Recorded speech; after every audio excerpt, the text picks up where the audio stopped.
thing about the sport court is our next guest, I just found out he actually played Division I basketball.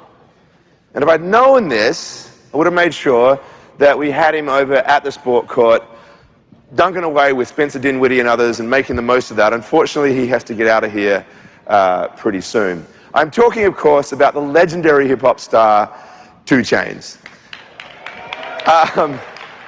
This is a deep dive into this really interesting emerging phenomenon of music, celebrity, NFTs, this clash, if you like, of these movements. It's fascinating stuff. He'll be joined by our Deputy Editor-in-Chief, Zach Seward, and Tyler Spalding, the CEO of Flexa. Join the stage, guys.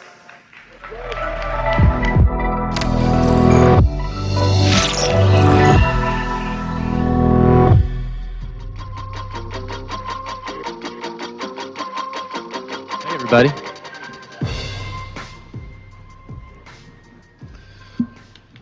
Hey, everybody.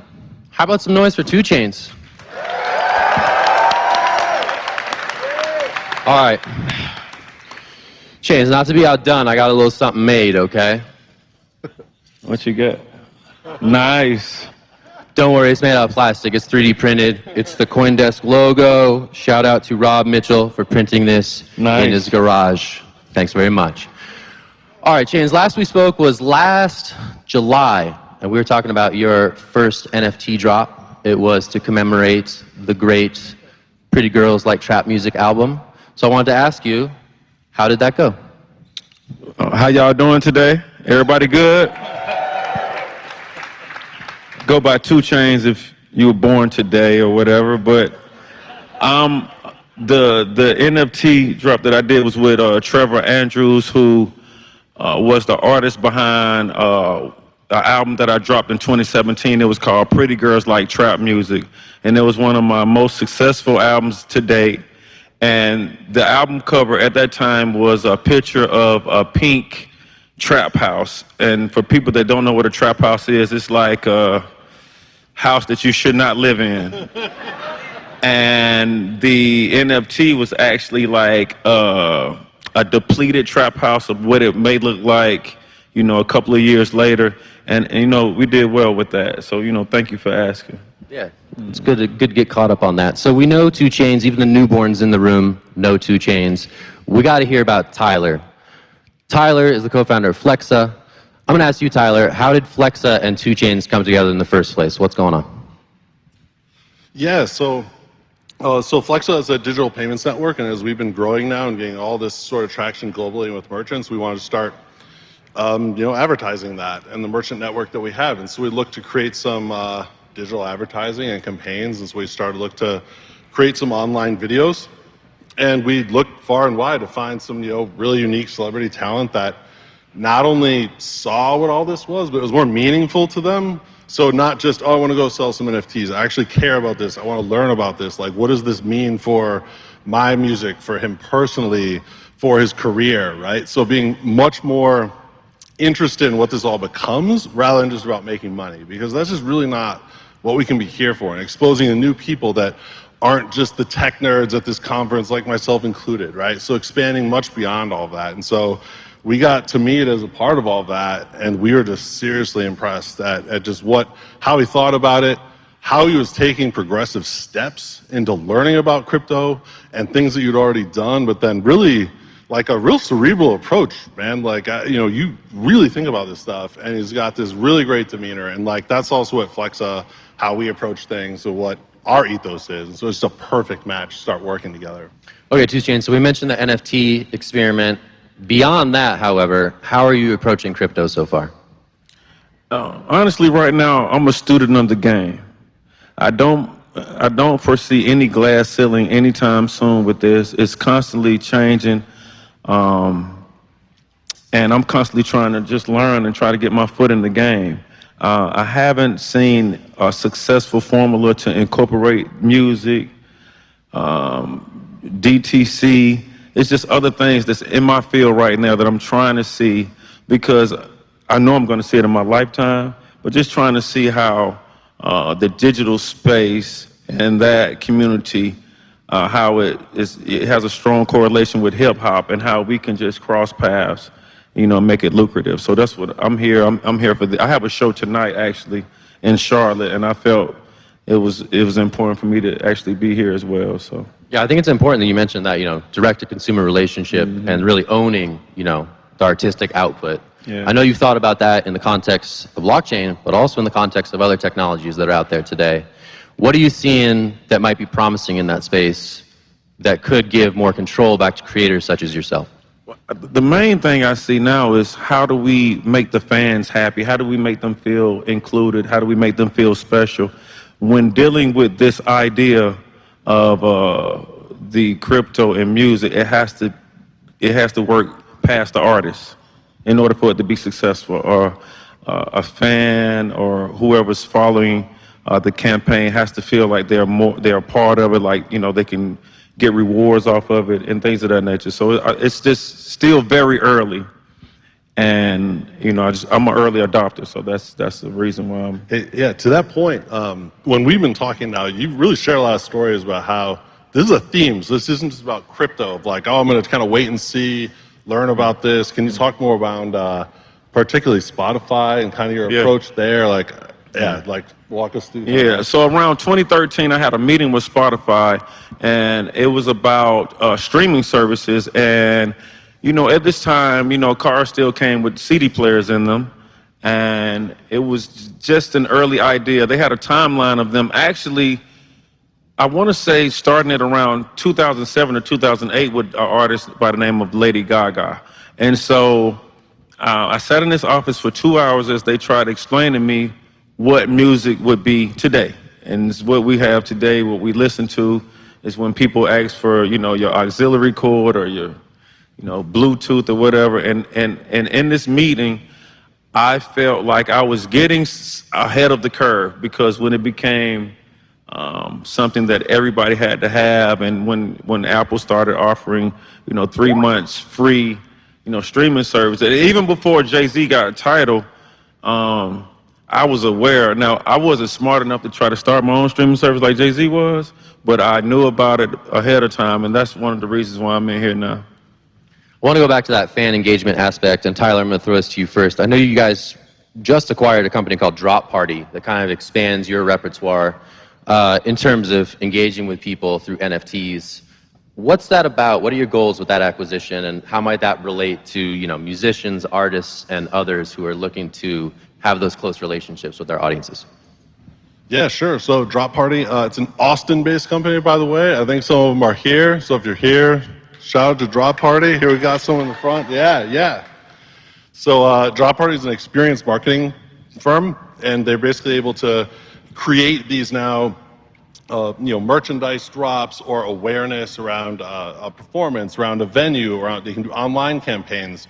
And so we looked at that first just as a partner, and then started looking at what that could be meaningful now to all of our merchants, and now all the launches that we're going to have across the US and globally, now being able to do these events with every single merchant that we can launch and make this like something interesting and fun, and go beyond just standard boring payments. And so even to start, we did something now with 2 Chainz, the weeks leading up to Consensus. We did a drop party where we issued NFTs as tickets to Consensus, that we did an online campaign, and that's a perfect example of the things we want to do. Even though it's smaller in scope, but it's real. There's real utility. We didn't go sell NFTs. We didn't make art. We literally used them as utility. We created NFTs that then we could issue to people, and hopefully, new people that are your fans that maybe didn't have crypto before, and now they're using it as an admission into a conference like this. Like, that's the sort of stuff that we want to do, and we think it's really impactful, and it's the real utility of what crypto can do, way, way beyond the speculative stuff.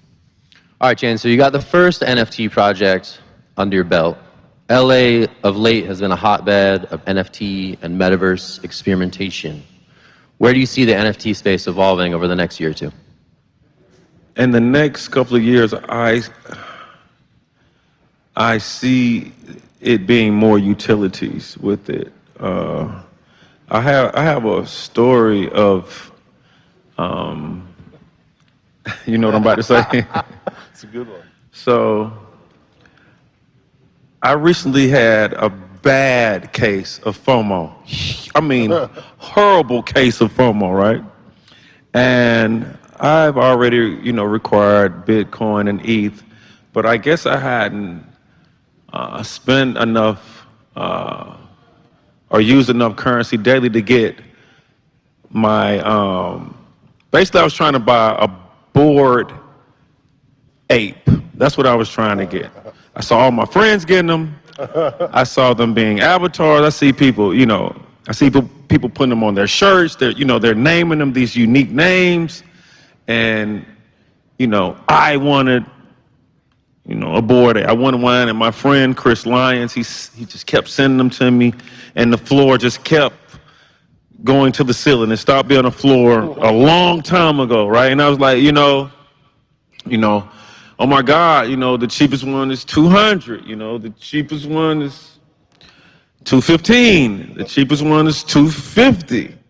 So it wasn't even about the cheapest one. I was trying to find one that could, spoke to me, like really said 2 Chainz, and then Eminem buys one, and then like the floor, so I'm like, how the hell does Eminem? Because I know he's not, So then it's other people, and so I go to the All-Star game, and then somebody's like, yo, Chainz, this is the guy that owns Coinbase. I'm like, hey, I want to give you 300,000 because I need to buy this board, and they're like, you can't, do that. And I have never had a harder time trying to get somebody 300,000 in my life. I just could not. No one would accept it. No one would do it. And one day, no one would do it. And so that just wore off recently. And no, I don't have an ape. And I just was like, maybe the ape is not meant for me. But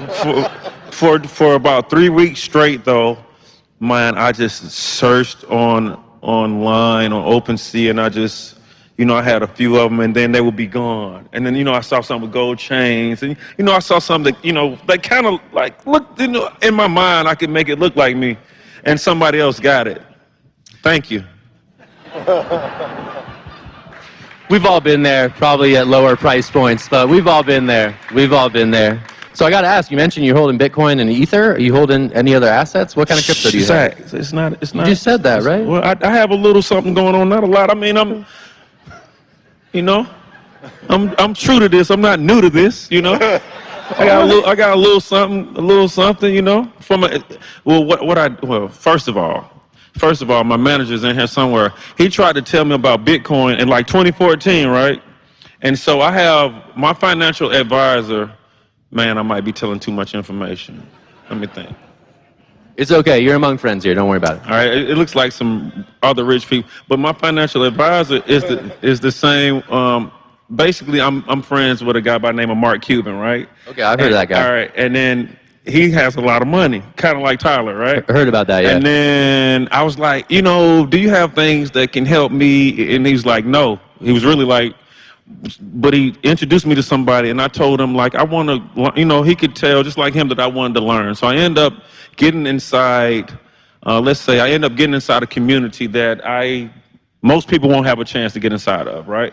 And so I asked him in 2014, like, what is your thoughts on, crypto? And at that particular point, in that stage, they were like, stay away from it. It was almost like a myth. People heard of it. People weren't sure, And my manager, he purchased a few Bitcoin, and I didn't. So I wait till like 2020 when Bitcoin goes to, man, I don't want to cuss, goes up to freaking 50 something or something thousand, and then I have FOMO again, right? Because it looks like it's about to go up to these monkey prices that I can't. So I was like, I have 3 kids, and so my thought was to buy, a Bitcoin for each kid, and when they turn 18, I'm gonna issue them their, it was just my way of, investing in their future. So I have a couple of things set to the side for the kids. Yeah, that's a lovely gesture. That's a very nice gesture. I think you brought up something really important there, right? So the idea of accessibility to these technologies, to these investments, and there's a lot of friction there for most folks, right? Not even talking about 2014. Still to this day, there is a lot of friction to engaging with these technologies in a meaningful way. Yeah. I was curious for your thoughts on that and what you think might move the needle on that. I mean, anything that's just the story they told me about streaming. This is just very this community that we're in is really new, and it's intimidating to a lot of people. A lot of people in my community. There's a lot of people that I know who are on the fence about what this could be. You know, now I have ETH and I have Bit, but I didn't wake up the next day. When was that? A couple weeks ago when everything went. Yep. Yeah. So I was going to see one of my doctors in LA, and he was like, I lost 80,000. I can't tell my wife. He didn't even want to go home after that. So I didn't feel it like he felt it, but it's just like, this just I just think is very new. And it's intimidating, and you have to have smart ass friends like Tyler who can help you navigate through this stuff. So, well, no, to that point too, like for everyone here, some of these stories, man, I mean, they're so relatable because he's saying how he got into crypto, how he uses crypto, how he thinks about it, how he's taking this real pragmatic approach, but yet still went through, a trusted route before he bought Bitcoin or bought other assets. He had a friend, right? A manager that he trusted for years and years and years. So all the scammy stuff that you hear and all the noise, it still just comes down to just like us of, oh, someone trusted, right? Someone I can work with, someone that I know, now I can get into this. And then now, the FOMO, you see all this stuff. And it's almost this really big lesson of rather than just trying to rush into something that you're not genuine about or you just don't think is going to be meaningful, you can just take a little bit, rest just a second, see what it looks like. And, it happens to all of us, whether you're, world famous rapper or just like us, like, wow, we have this FOMO too. And now just like taking that appreciation to it. And that's what I've really found. I've really enjoyed that as part of like just us working together, seeing that now consistently, right? And like how we then can approach that, whether it's Flexo, whether it's people in this room, whether it's other artists. I mean, we've probably talked, like a day on what an NFT could be or be used for in the music industry. Like you hear things about, royalties and access to events and sure, that's true, right? And that's not bad. But how, to your question of like how this becomes really meaningful, how do people use this? Like, how does it change the fan experience? How does it change your experience? How is it easy to where it just becomes so second nature to people to use? And then you can get the right onboarding and you can make it truly valuable to the average person just going to see a show or streaming your music or buying your merchandise, not like shoehorning in tech. And I think that's what a lot of times happens. Is that people really like the technology, so I'm going to push this onto the market because it's something I think that is cool. I think others should use it. When the reality should be the opposite. It should be a pull of how does this truly make your experience better? And then I think and we haven't got there yet, and that's what I appreciate. You're trying to find out. When it's there, I think it's going to be a huge impact. It's the value. It's the value. I think that's the common denominator. What's the value? Over time, period. What's the value of it? I like that push-pull dynamic, and I want to go to that for a minute. This last bull run saw a ton of celebrity involvement in promoting crypto assets, right? So I'm going to put this to Tyler, because you mentioned early on, you were sort of looking to be involved in that space, and you ended up finding Chainz kind of had his head on his shoulders the right way. But, present company excluded, what are you seeing out there that hasn't worked as it relates to this sort of celebrity crypto moment? Man, there's a lot that hasn't worked. So it's really about, I think, finding the right people. So the people that care, that have been involved in it, because then you get into the situation where it is just, in our world, shilling, and they're getting paid to advertise something. And that just rings a lot more hollow in an industry that is already full of, a lot of anonymous actors, a lot of uncertain technologies, a lot of uncertain dynamics, economics, right? When all that is in place, we're already dealing with something that's a lot harder to approach. So now when you just try to tack on some sort of celebrity endorsement to it, where they're not involved, or they don't have any true interest, or are not part of the mission, or they don't want that thing to genuinely succeed. I mean, like, yeah, like someone like Chainz here, like you're very brave, right? You're a brave fellow, but you've got other genuine components around it. So in making some sort of a commercial, it's not just about that, right? It's about how does this impact people? Why is this meaningful? Like, what does it do for people? And that was in how we approached payments, for instance, and in working with you, it was showing digital payments being really simple and easy, and just normal people using it, right? All different types of people, and it's just a really fast and easy payment method. This is like a normalized thing, right? It's not something that's hard to approach. It's an everyday thing. It's super easy, and this is kind of where the world is going, and don't be intimidated by it. It's something that's really, really that easy for you, and then everyone gets utility out of it. And then, you know, obviously knowing that I'm borderline genius. Borderline? Sure. And he is too. To include me in something like that, you know, it has to be what it is. I'm very transparent. So I have always said this one statement that I feel like can sum up me in a room. And I always say that smart people can act dumb, but dumb people can't act smart, right? And so I am someone who I just, man, him just had a conversation backstage. He was asking me about my GPA in college, and I told him I didn't make a C until I got to college. And that doesn't mean I'm smarter than anybody in here. It really just means I went to class and did all my work. But I am someone that enjoys trying to see what's next, trying to learn what's next, trying to be a part of what's next and what's new. And so, you know, when I was approached by Tyler and with Flex and what it was standing for, I wanted to stand next to it. Basically, whatever it was standing for, I wanted to stand next to it. And I knew that people that knew me knew that this is something that they can follow. This was not about a check. You know what I'm saying? A lot of people are teaming up with celebrities to sell everything from shoes to hot dogs, you know what I'm saying? And so it was important that when he, you know, vetted me out, that he knew that I was someone that could be taken serious in this space and in this community. So within sort of the world of music and entertainment, I'm sure there's a ton of these conversations around crypto happening all the time, right? And, you know, to your credit, you're learning as much as you can about this space, but you also kind of know probably more things about it than, say, you know, the next musician, right? So either way, you never know. Either way, you never know. So when you're having these conversations with people in the industry, you know, what are those conversations like? What are those conversations return to? And what are the messages that you're finding are resonating with people who are out there making art? Well, honestly, the day hadn't really came where it's just like, you know, artists backstage getting ready for the show talking about, you know, their wallet. They hadn't got that far yet. But it was back when I had this FOMO and I kept seeing these rappers pop up with these Bored Apes. I was texting them like, how the hell did you get it? You know, like who did you, you know? And that's how the conversation, because I think people weren't talking, they were showing, it was more of a show thing, like show and tell. It wasn't like a conversation. People weren't exactly making songs to it or having captions evolved around the digital space or crypto. It was more or less like, if you know, you know.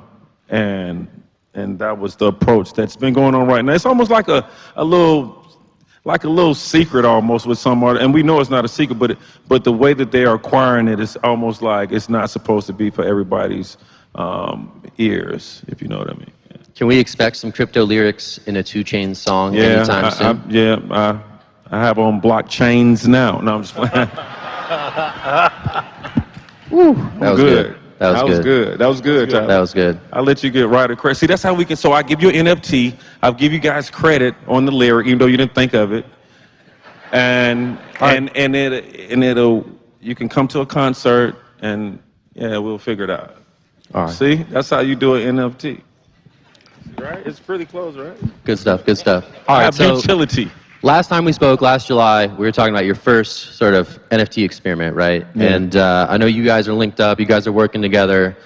You know, that was your first experiment. At the time, you said, it's probably not my last. Yeah. So I'm curious, what's next for you in your crypto adventure, and does it involve this guy in some capacity? Yeah, everything I do from this point will involve him. I'm working on, no, seriously, I'm working on an album with an artist by the name of Lil Wayne, and we're gonna have, the music already sounds like the metaverse, if that makes sense. No one knows what it sounds like, but it's just like, I feel that. Oculus on like steroids, like, you know, I don't even know if that makes sense, but it sounded good. I'm with that. It's like sort of that trippy visual experience, but for your ears, very right? trippy, yeah. Oh, okay. Yeah, very trippy. Got it. Shout out to psilocybin. All right, well, that's exciting. So will that have sort of a blockchain or NFT aspect to it? We're building it out, brother. Okay. Don't make me, Okay. you know. I'm sorry. I had to press. That's my job. If somebody was trying to surprise you for your birthday, would you want to know about it? No, that's fine. No big deal. No big deal. Damn. So Tyler, you know, what's next with 2 Chainz and Flexo? What do you got? Yeah, I mean, for us, we've had some really exciting merchant growth. We launched a couple weeks ago with Chipotle, so a lot of people saw that. So nationwide across, you know, more than 10,000 stores. So getting now integrated just with Flexa across all the U.S. and then lots of other countries that we have kind of upcoming, which is going to be really neat. And then not only just beyond, you know, crypto assets, lots and lots of other types of assets we're going to be adding. Because again, it's about, if you're bringing this to, you know, an average person and giving real utility, it's not exclusive. It's how can I just use an app that I already have and buy something with it and make it really easy. It needs to be that way. Otherwise, we're just working really hard and really not achieving the right goal. And so it'll be all different sorts of assets that we'll be adding, all different types of apps. And then importantly, it's expanding into other experiences, right? So working with other artists. We'll be launching in some sporting stadiums very soon. And so like now getting really integrated into the fabric of, you know, your everyday life and everything that you're buying and purchasing, and having now crypto or digital payments just be ubiquitous, right? And that's a really big part of what we're setting out to do. And so having the right partners be able to help do that for us is really important. All right, guys. Well, I really enjoyed this conversation. I have no further questions, but I want to give you the last word, 2 Chainz. What's the last word? Me? You. God is good. All right, we'll end it there. Thank you so much to 2 Chainz. Thank you so much to Tyler Spalding. We hope you're having a great consensus. We wish you well. Have a great day. See ya. Thank you.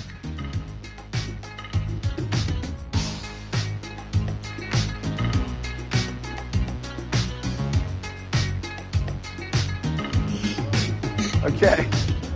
All right, hold back, stand back, come back. No, it's fine. Come forward. It's great. Come forward. All right, we're going to take a short break now, everybody. Come back in about 10, 15 minutes, 10 minutes, next 12 minutes for more of this programming. Remember, if you want to get some food, you can use your desk. But this is the man you want to see. For sure. Boy, start, boy. Let's go. Let's go.